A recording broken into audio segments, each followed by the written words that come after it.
তারেক রহমানের কোনো ধরনের পরিকল্পনা নাই দেশকে পরিচালনা করার, শুধুমাত্র ক্ষমতায় বসেছে এবং পুরনো পরিকল্পনা অনুযায়ী ফ্যাসিস্টদের পরিকল্পনা এবং নীতি অনুযায়ী তিনি দেশকে পরিচালনা করছেন, দেশকে ধ্বংসের দিকে ধাবিত করছেন। আমরা আজকের যে আমাদের বিএনপি সরকারের 180 দিন নিয়ে যে আমাদের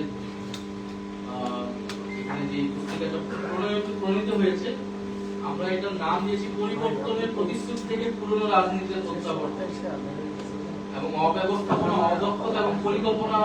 পরিকল্পনাহীনতা থেকে সরকার এই ফ্যাসিবাদী স্বৈরতান্ত্রিক কাঠামোতে সেই কাঠামোতে ফেরত যাচ্ছে এবং 180 দিনে এটাই প্রমাণিত হয়েছে যে তারেক রহমানের কোনো ধরনের পরিকল্পনা নাই দেশকে পরিচালনা করার, শুধুমাত্র ক্ষমতায় বসেছে এবং পুরনো পরিকল্পনা অনুযায়ী ফ্যাসিস্টদের পরিকল্পনা এবং নীতি অনুযায়ী তিনি দেশকে পরিচালনা করছেন, দেশকে ধ্বংসের দিকে ধাবিত করছেন। এবং আন্দোলনের বিষয়ে যেটা বললেন, আমরা কিন্তু গতকালকে 11 দলের বৈঠক থেকে জানিয়েছি আমাদের লং মার্চ হবে প্রায় 5 থেকে 6টি বিভাগে, এরপরে ঢাকায় মহাসমাবেশ হবে এবং সেই মহাসমাবেশের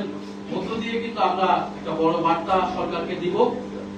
এরপরে আরো কঠোর আন্দোলনের যদি প্রয়োজন হয় সেটার জন্য আমরা ঘোষণা দিব। পাশাপাশি জাতীয় নাগরিক পার্টি এনসিপিও কিন্তু তার সক্ষমতা অনুযায়ী কিন্তু উপজেলা পর্যায়ে, জেলা পর্যায়ে এবং মহানগরগুলোতেও কিন্তু কর্মসূচি অব্যাহত রয়েছে।